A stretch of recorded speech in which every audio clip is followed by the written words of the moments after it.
ده احلى 3 اخبار للاهلي النهارده ولا ايه؟ هقول لك على كل حاجه، بس مبدئيا صلي على حبيبك النبي علشان انا وانت ناخد حسنات. رسميا يا غالي الفيفا هيفتح القيد بصفه استثنائيه من 1 يونيو 2025 ل 10 يونيو يا غالي للفرق بس المشاركه في كاس العالم للانديه اللي نادينا العظيم منهم يا برنس.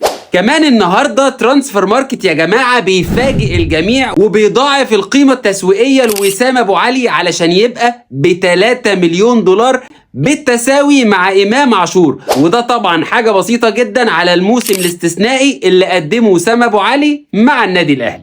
اما بقى فاكهة الفيديو ده يا غالي وهو النادي الاهلي لكرة اليد بيحقق برونزية كاس العالم للاندية بفوزه على مين بقى؟ على برشلونة يا غالي. يا جدعان الاهلي ده منظومة اوروبية على ارض مصرية.